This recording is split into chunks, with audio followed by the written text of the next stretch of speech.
All right, hello and welcome everybody to Phillips Manor Hall State Historic Site for our America 250 History Lecture Series.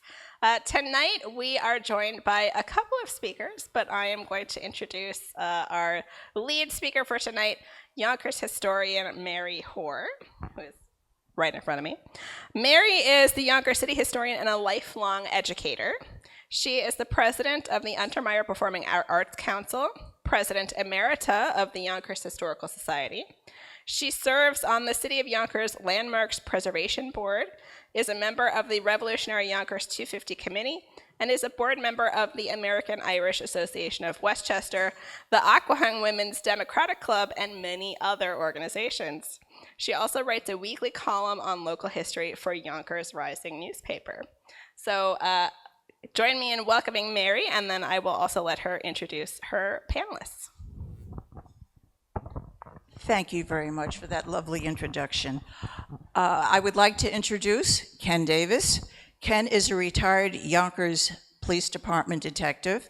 He also is a historian for the Prince Hall Masons here in Yonkers and for the Guardians here.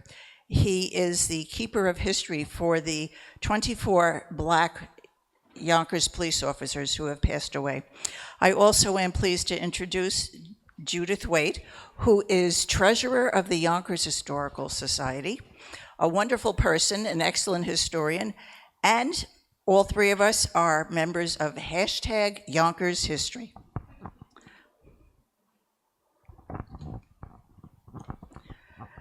During the early days of the 18th century, the English concept of ideal womanhood dominated colonial lives. Men believed women were morally inferior. Women were to adhere to strict social norms of modesty, gentleness, and reserved behavior, and were often portrayed in literature as demure and meek. Men thought women had inferior brains. Tasks such as reading a book was beyond their capabilities. 18th century women's destiny was to marry, bear children, and be obedient to their husbands. They were to be helpful to a man. They had to be controlled by men, or they would create chaos in the world.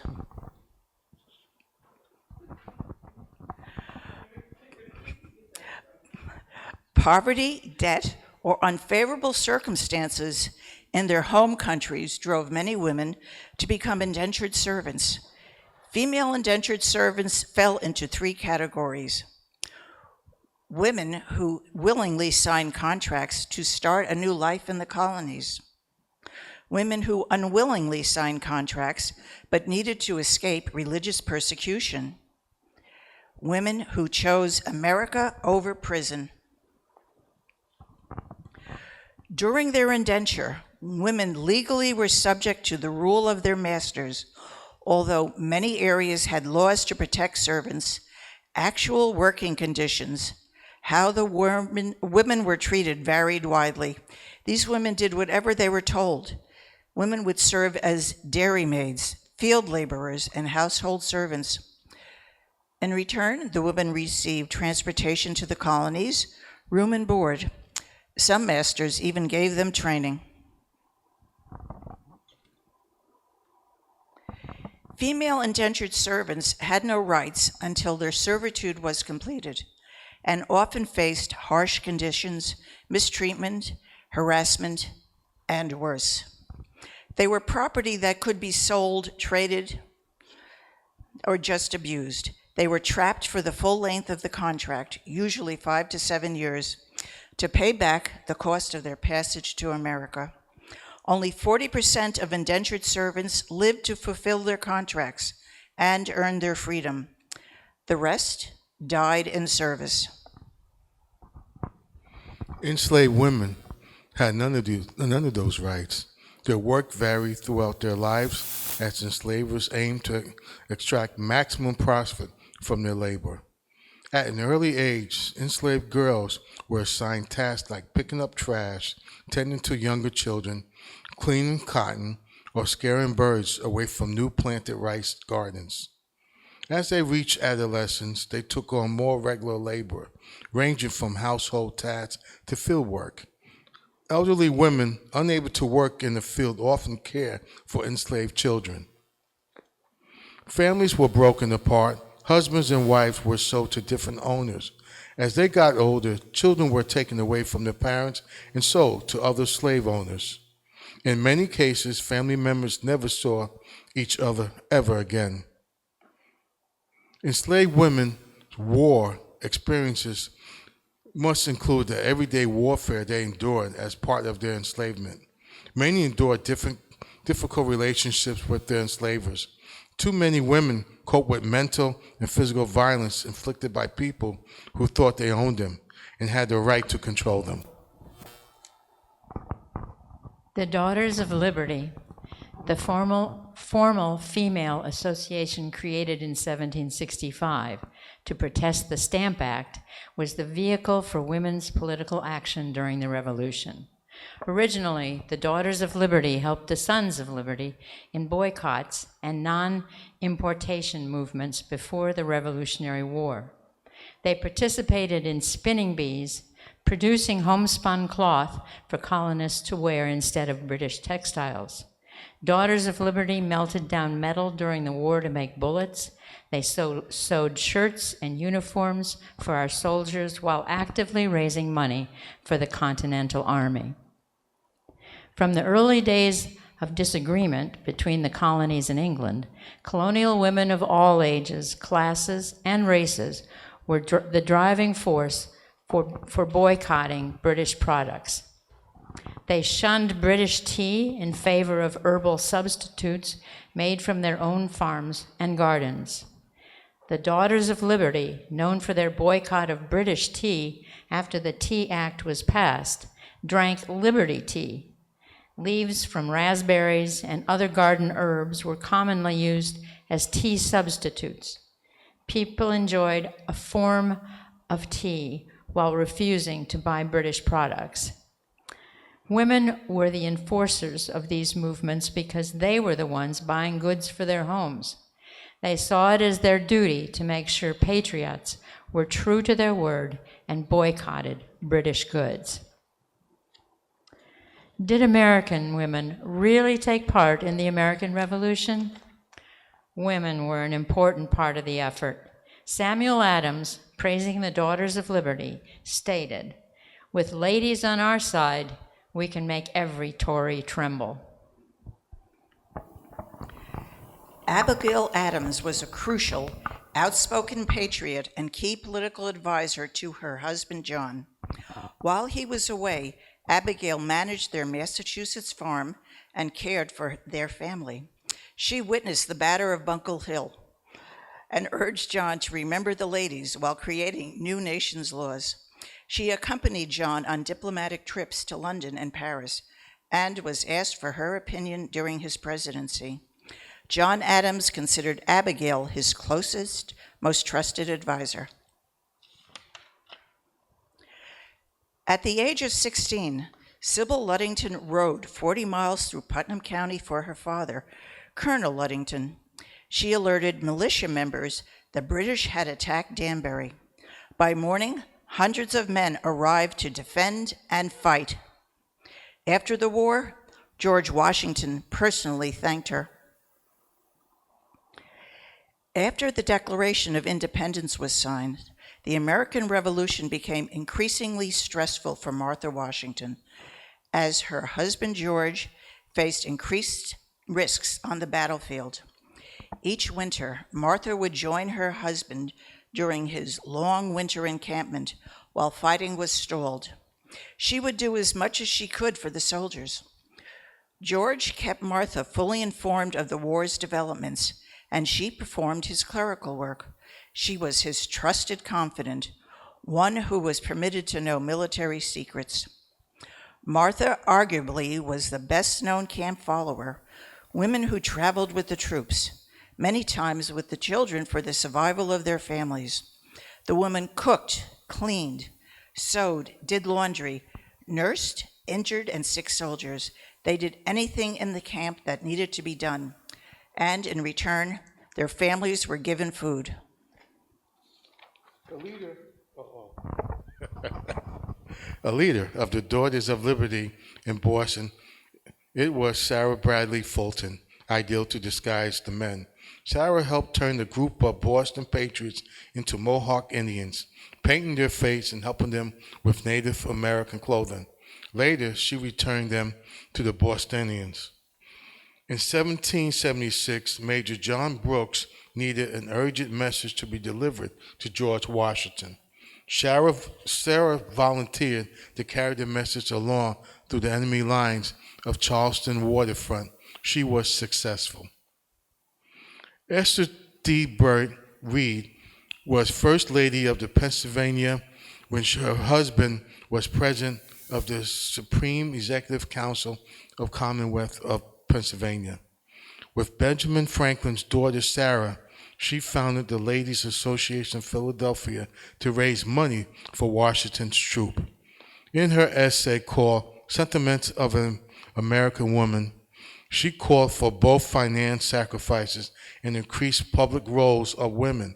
She strongly stated women were advocate patriots as men. She died in 1780 and was named Daughter of Liberty posthumously because of her support for the American Revolution. Besides being Benjamin Franklin's daughter, Sarah Franklin Botch was a dedicated daughter of liberty.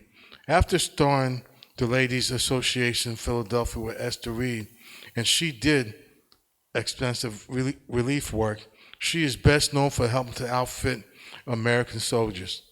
After Reed died, Sarah took over. She raised money for the Continental Army.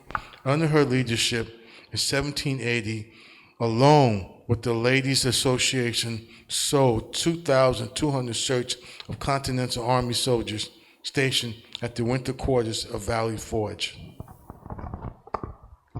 A daughter of liberty, Deborah Sampson, literally wanted to fight for our country's liberty. Disguising herself as Robert Shirtleff, she joined the 4th Massachusetts Regiment. Serving in Captain George Webb's company of light infantry at West Point, New York, she undertook dangerous missions scouting to assess British troop and equipment buildup in Manhattan. In June 1782, Sampson led 30 infantrymen on an expedition involving multiple encounters with Tories, including one-on-one battles. Deborah orchestrated a successful raid on a Tory residence and captured 15 men. For almost 2 years, her real identity remained hidden. She avoided discovery despite close calls. When shot in her left thigh, she removed the pistol ball herself.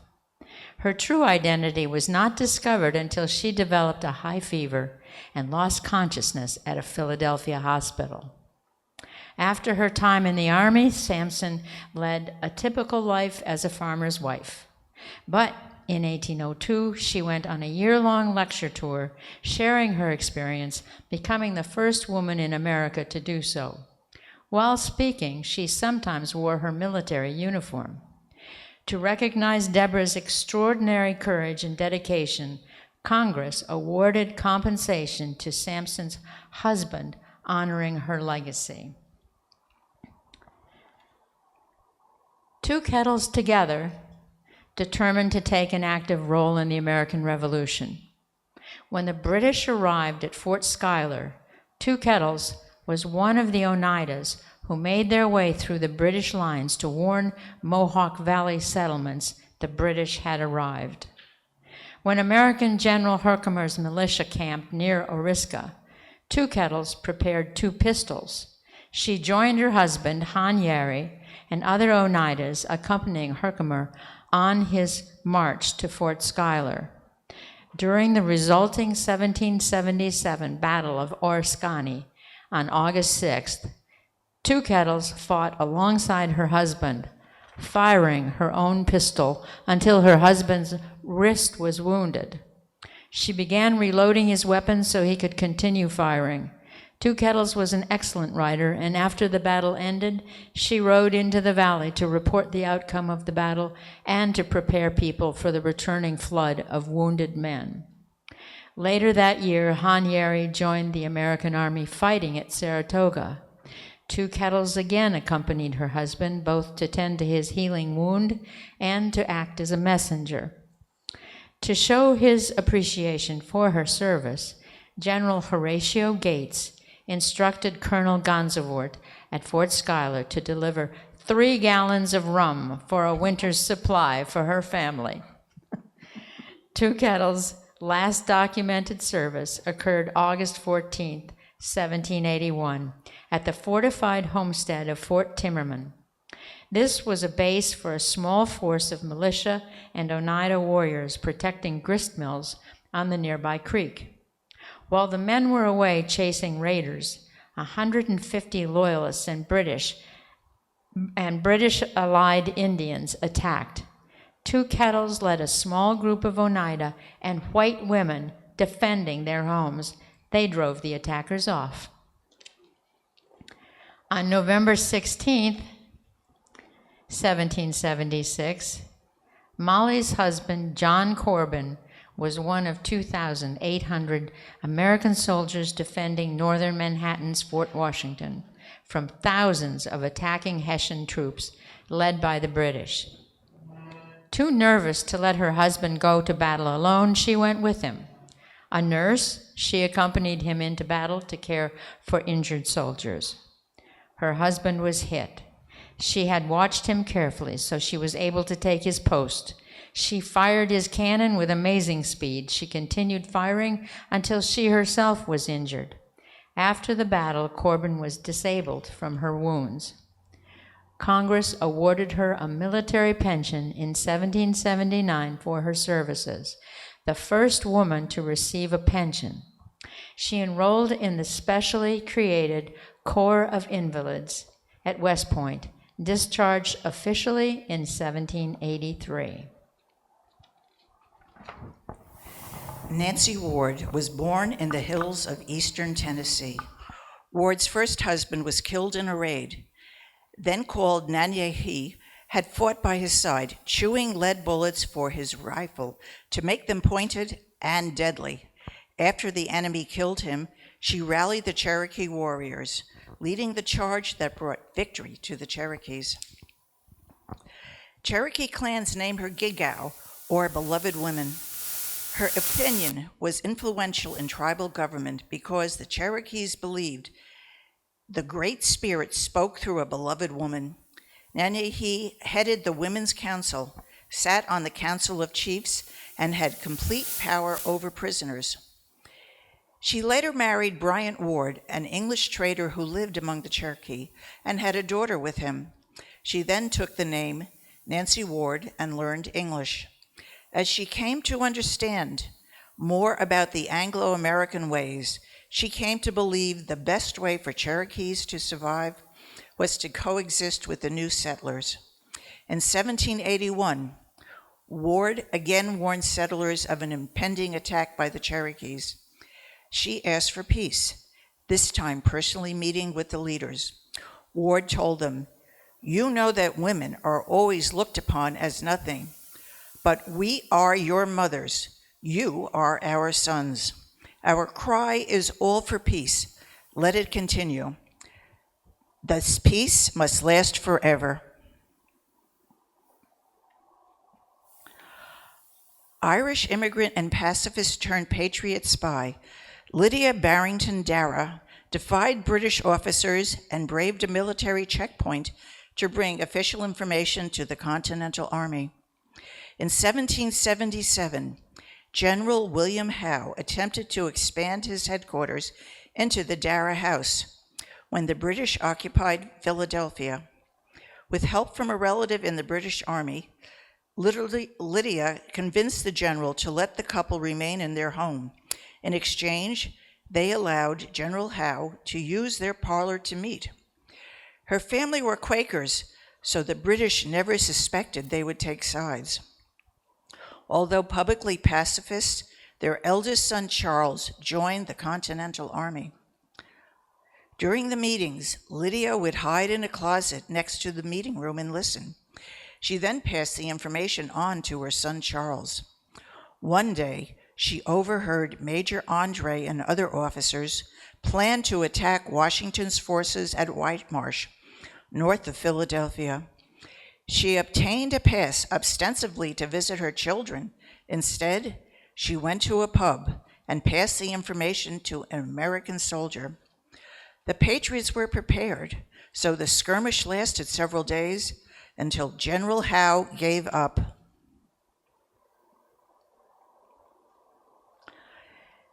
Anna Smith Strong from Setauket, Long Island, was involved in General Washington's spy project, the Culper Spy Ring, headed by Major Benjamin Talmadge.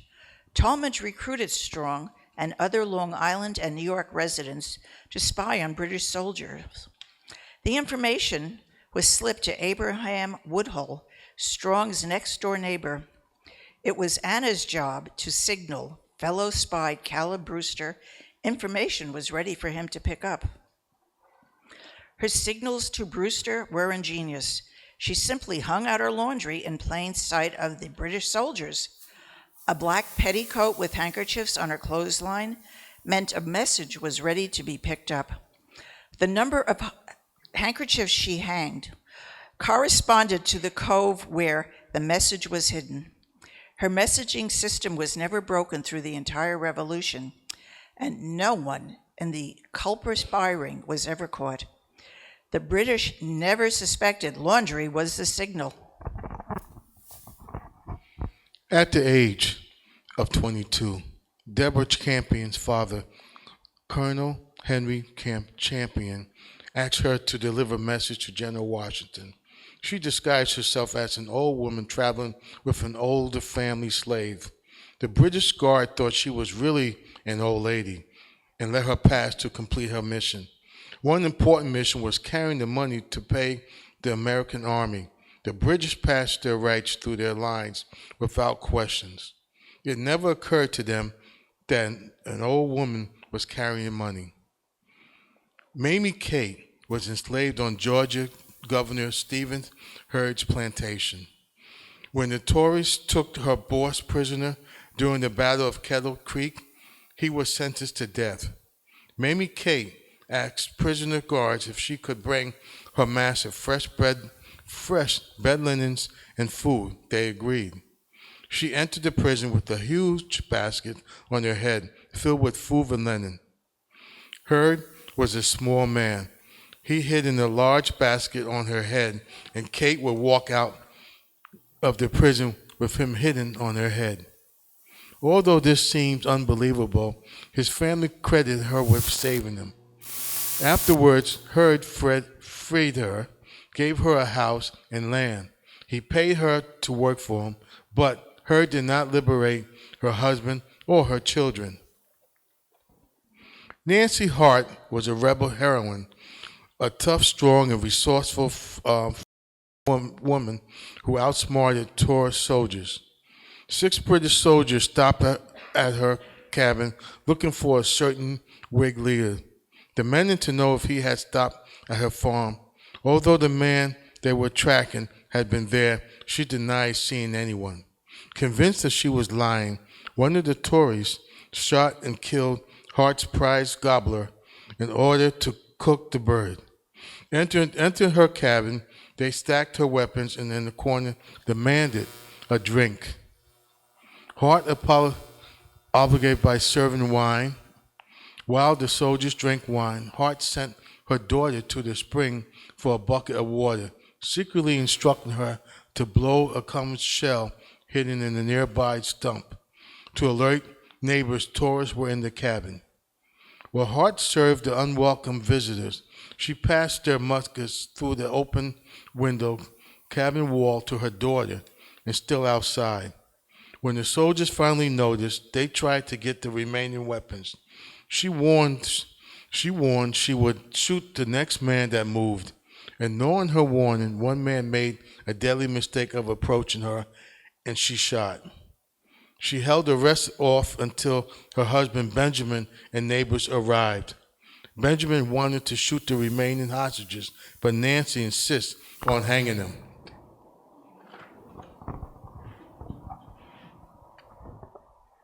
9-year-old Susan Boudinot made her own patriotic statement.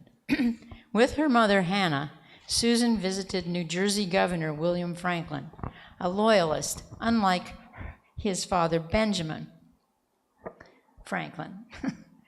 Susan asked if she wanted tea, declined, but was served tea anyway. She pretended to sip it, then threw the tea out the window, establishing herself as a young revolutionary. In later life, Susan married Pennsylvania Chief Justice and Attorney General William Bradford. Enslaved Phyllis Wheatley was a literary pioneer of American poetry.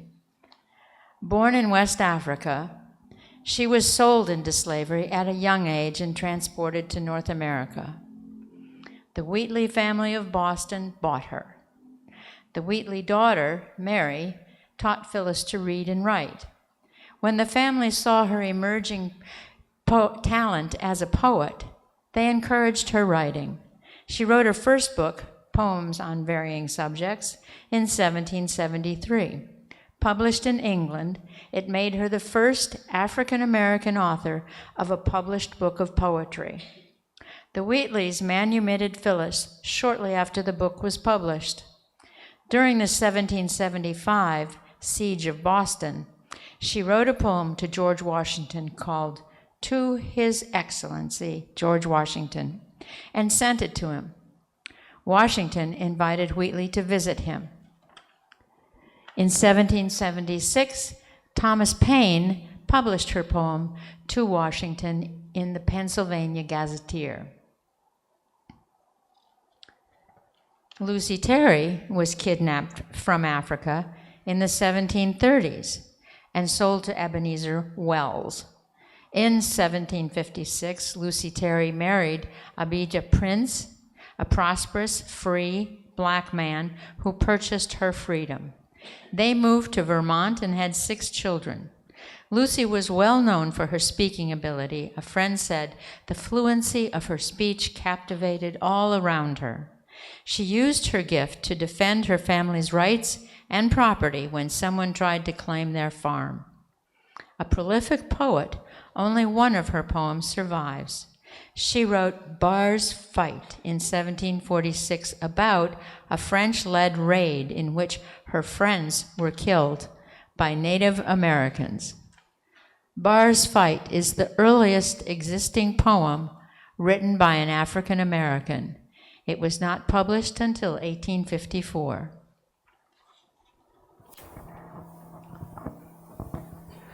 Mercy Otis Warren was a published poet, political playwright, and satirist during the age of the American Revolution, a time when women were encouraged and expected to keep silent on political affairs. Warren not only engaged the leading figures of the day, such as John, Abigail, and Samuel Adams, she was an outspoken commentator and historian, the leading female intellectual of the Revolution and early Republic. An avid patriot, Warren wrote political dramas denouncing British policies and key officials in Massachusetts, especially Governor Thomas Hutchinson. Her 1772 satire, The Adulator, published anonymously in the newspaper, The Massachusetts Spy, criticized the colonial governor's policy. She not only supported the Boston Tea Party and boycotts of British imports, she urged all other women to join her. From the outset of the American Revolution, Warren began writing its history. She published her history in 1805 as History of the Rise, Progress, and Termination of the American Revolution. This was the first nonfiction book published by a woman in America.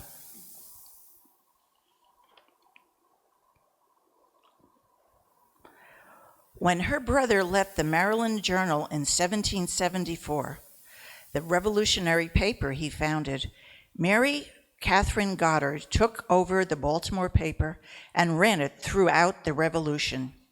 The paper was a vehicle for her strong support of the fight for freedom. She reprinted Thomas Paine's Common Sense in it, wrote editorials against British brutality and the Battle of Bunker Hill. When the Second Continental Congress voted to distribute the Declaration of Independence, January 1777, she was the first publisher to offer use of her press, happy to take the risk of being associated with the treasonous document. Called the Goddard Broadside, it was the first to contain names of all the men who signed the document. She placed her own name on the bottom. Baltimore in Maryland, printed by Mary Catherine Goddard. When Oneida Chief Oscandoha learned of the Continental Army's plight at Valley Forge, he sent 50 Oneida warriors with many, many baskets of corn. He also sent cook and nurse Polly Cooper. Not only did she feed the troops, she taught them to cook the corn and how to make nutritious soup from corn, nuts, and fruit. While at Valley Forge, she spent much of her day nursing the soldiers. Polly would not accept pay for her service. She refused because it was her duty to help friends in need. In appreciation, Martha Washington gave Polly a beautiful black shawl to say thank you. The shawl to this day is treasured by the Oneidas and is on display at the Oneida National Cultural Center. In 1780, enslaved Elizabeth Freeman attended a reading of the new Massachusetts Constitution. When she heard the phrase, "all men are born free and equal," she was empowered to try for her own freedom. Attorney Theodore Segwit took her case. He was added Brougham, a male slave, to the case, arguing according to the state constitution. Elizabeth and Brougham were not slaves. The court sided with Elizabeth and Brougham, making slave unconstitutional in Massachusetts. Afterward, Elizabeth took a paid position with the Sedgwick family and became a cherished member of the family. She is buried in the Sedgwick family cemetery. Early 1776, American forces attacked the British in Norfolk. The Wilford B. family and their slaves, including Mary Preith, sought refuge aboard British ships. The Patriots relentlessly bombarded of Norfolk and forced the British fleet to sail to New York. Mary stayed with the British in New York throughout the war. Although she's still legally enslaved, she met and married Caesar Preith. The Wildebeest asked the British for Mary's return, but the British had offered freedom to the enslaved.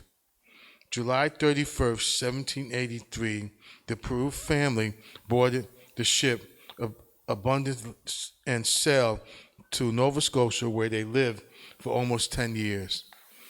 Because of the many broken promises, more than 1,000 people, including the Preiths, choose to sail to Sierra Leone, January 1792, to begin a new life in Freetown. Caesar died shortly after their arrival. Mary became a prominent church and community member. Although her parents were loyalists, Lucy Flucker was an avid reader. When she married low-born Boston bookstore owner and admin patriot Henry Knox, Lucy was disowned. An artillery expert, he was pressured by family friends, General Thomas Gage, to enlist, so he joined the Patriots. The couple corresponded frequently during their early services. She visited his war camps as much as possible. She honored her skills as a seamstress, making waistcoats and breeches for the soldiers. She became close to Martha Washington during the times, so close that she stayed at Mount Vernon during the siege of Yorktown. Lucy was well known for being independent and demanding equal authority in her home. Born into a wealthy Pennsylvania society family, Grace married Joseph Galloway, a prominent lawyer and politician. When her father died, her inheritance was put in Joseph's name, as they did in those days. Before the Revolution, she was quite prominent. Since her husband was a loyalist, her property was attainted, and she lost it. Because of the danger, Joseph fled with their daughter, taking refuge with the British in New York City while waiting to sail to England. Grace refused to join them, and instead she remained to defend and reclaim her land. She refused to vacate her home, staying alone to defend her confiscated family property. During this time, she was embraced by the Philadelphia Quaker community, who helped her survive by living more simply. She sued to regain her home, but her health suffered.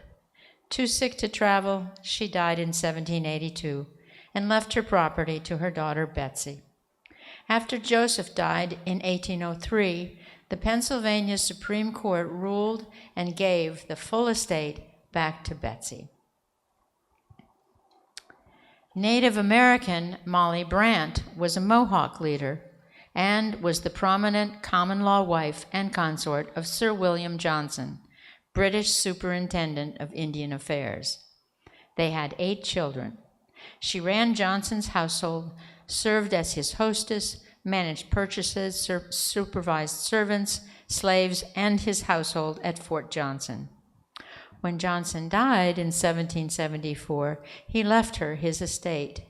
She was crucial in maintaining alliances between the British and the Iroquois Confederacy.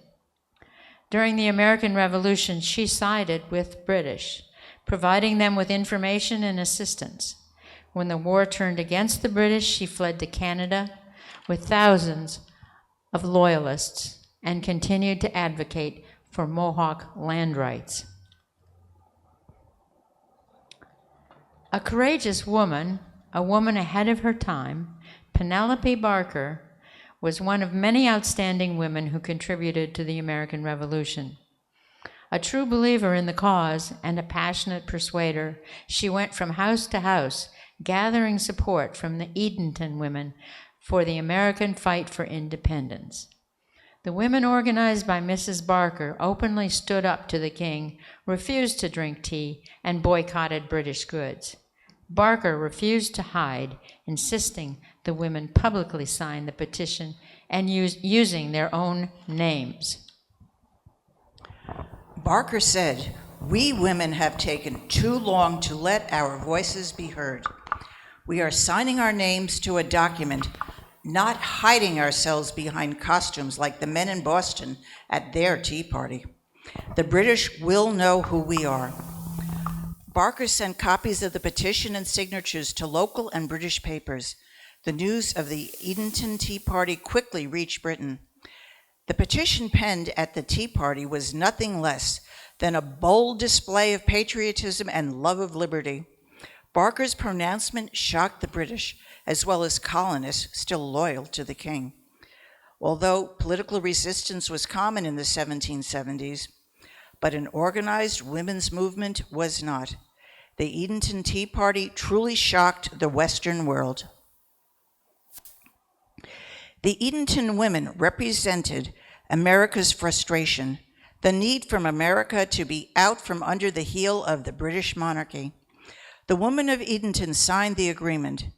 They were determined to give memorable proof of their patriotism and could not be indifferent on any occasion that appears nearly to affect the peace and happiness of our country. It is a duty that we owe, not only to our near, dear connections, but to ourselves.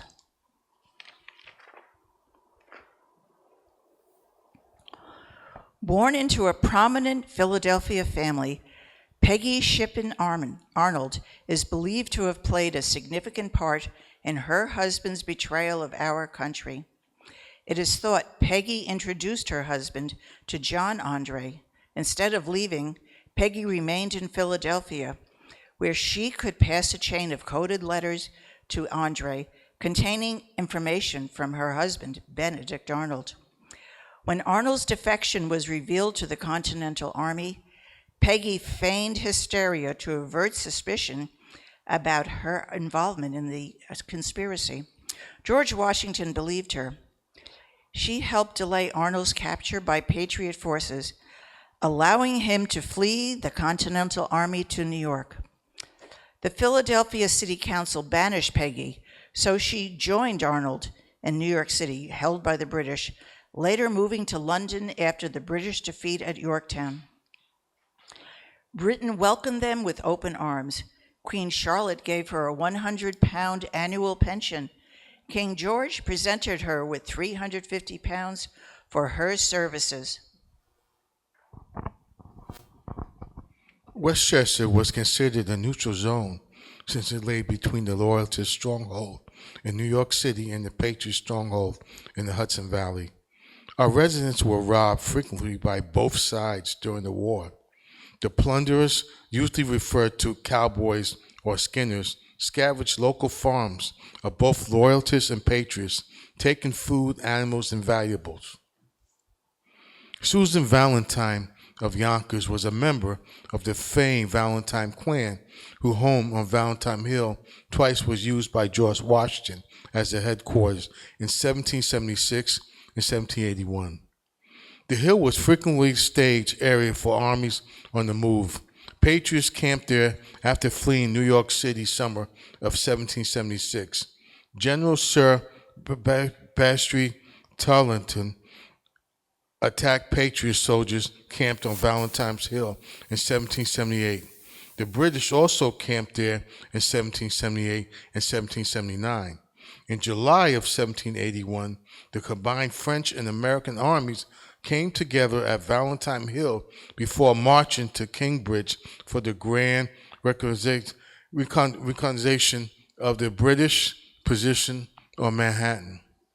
As a young woman, Susan single-handedly prevented a band of villains from entering the Valentine's home, greeting them outside her door with a very large oven stove shovel. She stood her ground. As they attempted to intimidate her and push her out of the way, she raised the shovel in the air and threatened and told them she would split their heads for the first man who dared to cross her threshold. Her courage and determination kept her family valuables safe. Her second encounter was not so successful. A close friend was going on a long journey and did not dare carry his gold while traveling into the wilds. He gave it to Susan for safekeeping. She immediately hid it in her dress until he returned. That very evening, Skinners forced their way into her bedroom and demanded money. She loudly denied having any money and called her brother, who ran to her defense. Using the ensued scuffle to escape unobserved, she was spotted and grabbed. The money fell on the floor while the Skinners literally took it out of her. The villains ran off, delightful with their Hoar gang. Another attacked the young woman, brave Yonkers woman. One of the richest women in the colonies at the age of 22 was Mary Phillips.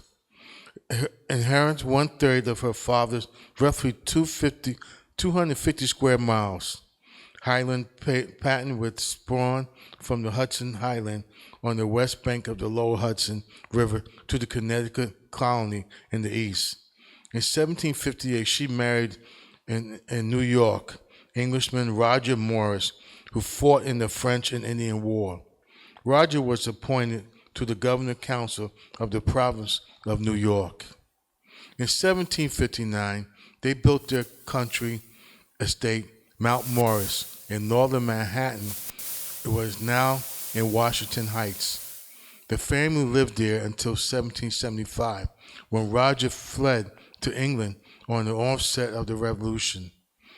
In October 1779, the New York Act attainder named landowners who acted injuriously to the state, declared them guilty of acts of high treason. Only 3 women were named traitors in the American Revolution, convicted under the New York law of high treason. Mary Phillips Morris was one of them. In 1779, the government of the colony of the New York seized both Morris' personal property and Mary's inheritance. The family relocated to England. In 1809, the Morris Heron finally received from John Jacobs Astor 20,000 pounds sterling for their rights to the dispute land. Mary died in York, England, at the age of 96.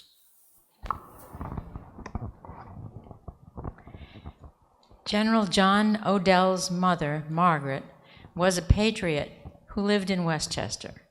Like much of the neutral ground, this area was infested with marauding parties of cowboys and skinners. General Odell's family was at home when a party of lawless ruffians with blacked faces and armed with muskets entered the house. They locked the women in the cellar, then questioned the father. He refused to give them information or money, so they hung him on a nearby tree. He was almost unconscious when they cut him down to repeat their demands. He refused to answer. They hung him again, this time leaving him for dead. The Odell women escaped from the cellar. Margaret boldly assaulted the brutes. They attacked her, beating her with their muskets. She fought back and managed to escape, although she had a few broken ribs. The women cut down her husband, saving his life. Before the American Revolution, Lorenda Holmes was a loyal subject of the English government. When the Continental Army arrived, the Americans seized her Dock Street home. Angry, Lorenda volunteered to be a British courier to bring messages to British ships. Using the Patriot password to get to the docks, she signaled the British ship Asia with her handkerchief. American soldiers saw her and threatened to shoot her, but the Asia's captain sent a boat to rescue her. This so angered the New York Patriots, she became a target. She moved to Eastchester. After the British landed at Throg's Neck, Lorenda guided 16 Loyalist men through Eastchester's woods, taking them to join the British Army, further angering the Patriots. After the British defeated the Americans at White Plains, Lorenda joined the Royal Army on their difficult march to Fort Washington in northern Manhattan. New York still was full of angry patriots. Lorenda was urged to sail to England immediately. She did, leaving everything behind. When Susanna Phillips Robinson inherited her portion of Highland Patent, the Robinsons built a home on the land. With the onset of the American Revolutionary War, her husband Beverly sought to remain uninvolved, but in time relented. Susanna was fiercely loyalist and no doubt encouraged him to join. In 1777, he formed the Loyal American Regiment, which proved to be a very active loyalist force in the conflict. Grace Isaac married St. John's pastor Reverend Luke Babcock, and they lived in the house on St. John's Glebe. Reverend Babcock was arrested in the early days of the Revolution and jailed in Hartford because of his loyalty to the king. Sick traveling home, he was deliriously feverish by the time he arrived. He died several days later. The parish allowed Grace with her family to remain in the house during the war. She was quite beautiful, so was courted by British and American officers. Particularly, Colonel Gist wanted to marry her and used the excuse of patrolling Selma River Road for the Patriots to visit her. One night while he was calling on her, the area was surrounded by 4 different British units who were determined to capture him. Grace helped Gist and his men escape. She leaned out the window, signaling them to go another way with her handkerchief. During the winter of 1780, a gang of 8 cowboys, loyalist thieves, broke into the parsonage wearing disguises. After robbing the widow Babcock and her defenseless family of everything valuable, their leader made a deep bow to Mrs. Babcock and said, "Fare you well and fare you better, and when I die, I'll send you a letter." Fortunately for her family, Colonel James Van Cortlandt, a patriot of the Westchester militia, was able to arrange for the Patriots to provide restitution to Mrs. Babcock for everything her family lost.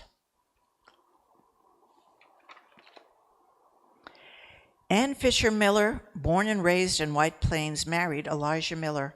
The family lived on his grandfather's farm in North White Plains.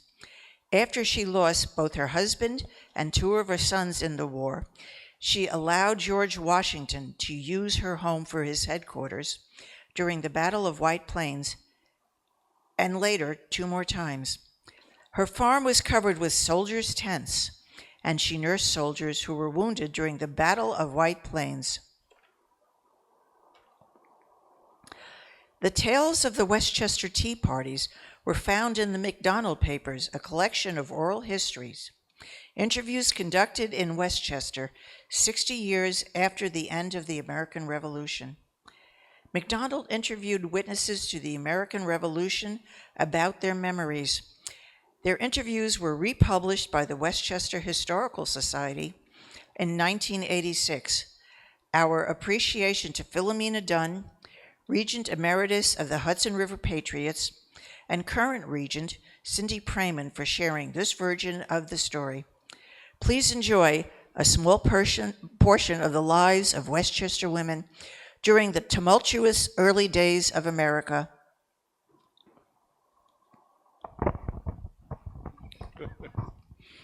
The first event took place in T-Town in 1776, named to honor the Women's Rebellion. This was the first Westchester Tea Party. During the summer of 1776, tea became scarce in the country.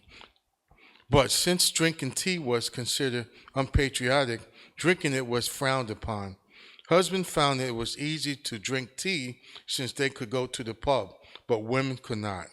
Women longed for this forbidden beverage and secretly enjoyed it. Tea became scarce in the interior of the country. Those who had tea had held on it, thinking it would rise to its value. This led to the female insurrection in several counties bordering the Hudson River. Storehouses containing the converted Bowen tea, at the time almost the only kind of tea in general used, was besieged by thirsty housewives, sometimes for 7 days and at a time. The owner was compelled to sell it at a reasonable price. August 1776, about 100 county women suddenly appeared at Fishkill, where they were paraded in front of the house of Colonel Brinkoff. They intimidated the military officer, so he brought peace by giving them 1 chest from his store on the term that they proposed. He was also intimidated by the women. A few days later, he sold out the entire stock of tea to the New York spectators, who immediately brought it to the North River, put it afloat, and conveyed it to Albany. A short time after the 1776 Battle of White Plains took place, this excursion, the Second Westchester Tea Party, took place. Tea still was scarce and a prized possession. New York City merchant John Arthur closed up shop and moved north for safety, bringing his merchandise, including bohea, a black Chinese tea. Word soon got out he had tea. Arthur tried to carefully conceal from female inquisition the fact that he had in his possession sundry chests of the delectable leaf, but by some means it became whispered about that such was the case. This news spread quickly from farmhouse to farmhouse until it reached the area along the Hudson. These good housewives had so long abstained from this bewitching infusion, they began to forget its joyous qualities. The information that came from the direction of Bedford brought back their old appetites. Thoughts hovered about bohea during the day, and they fancied its fragrances during the visions of the night. The tea was within their reach. They chose Jonah Orser's better half as captain of their country. She was a woman of undaunted resolution. She ruled her own household, and she ruled her own neighborhood. Reports from that time tell us upward of 30 females assembled from the precincts of Sing Sing, Tarrytown, Sleepy Hollow, and Weakersqueak, all mounted on horseback, eager for the enterprise. They got lost, but women stop and ask directions. Unfortunately for John Arthur, the women waited at a fork in the highway, and as bad luck would have it, Arthur himself was riding toward them. The women confronted him, demanding to buy tea at the non-tax price. Arthur was so intimidated, he gave each woman a chest of tea without charge.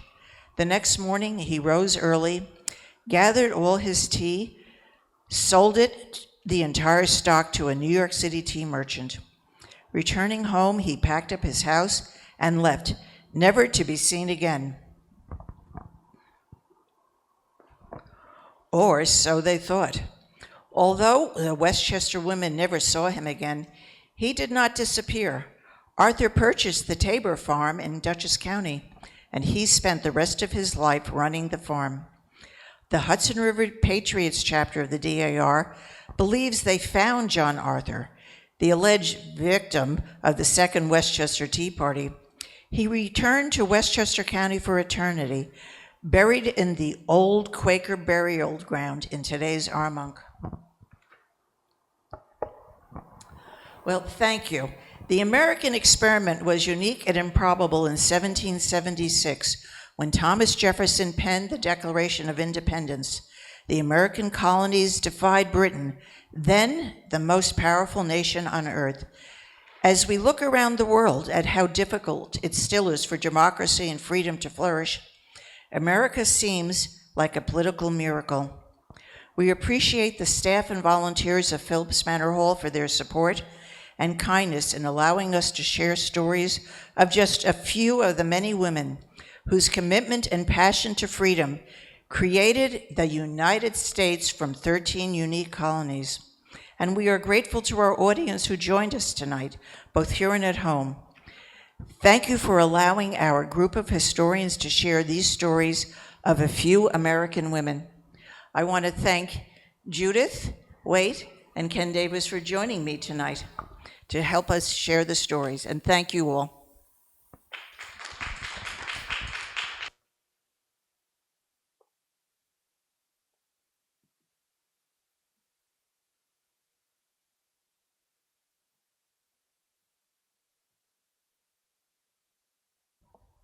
Okay, thank you so much, Mary and panel. Do we have any questions in the room or online? Sure, I'm going to give you the microphone so everybody can hear you. Thank you so much, Mary, for putting this together. I don't know if you were the main one or everybody put it together, but what amazed me was that I had heard of so few of those women. I mean, the Phillips, we've heard of them, but I had heard so few, and it was really amazing how much they did. So thank you really for showing that to us. Well, thank you for your comment, Marcia. I appreciate your thinking about the various women, and many of you know when I became Yonkers historian, the first thing I said, I want to uncover forgotten history, Yonkers and otherwise. We have too much in Yonkers and Westchester, New York State, the country, that we just don't know because it's just never been revealed to us. We didn't learn it in school. And I think it's kind of, I don't want to say it's a travesty, but we need to share more of our history so people know how great our people, our women were, and how much they were responsible for our country being what it was. But the first part of the presentation was about women outside of Westchester, and that was also really interesting. But of course, Westchester is closest to our. Thank you. We do have a question or a comment online maybe you want to elaborate on from Elaine, saying very interesting that some of the women's husbands got compensated by the government for their service. Yes, that was very interesting. And I think it's a revelation of what the colonies were like at the time. Any other questions here in the room or online?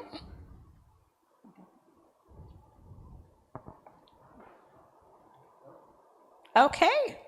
Thank you so much, everybody, for joining us in person and online. Our next lecture will be on Wednesday, April 8th, with Stephen Paul DeVillo talking about the Westchester Neutral Ground. So I hope you will join us then. Thank you so much.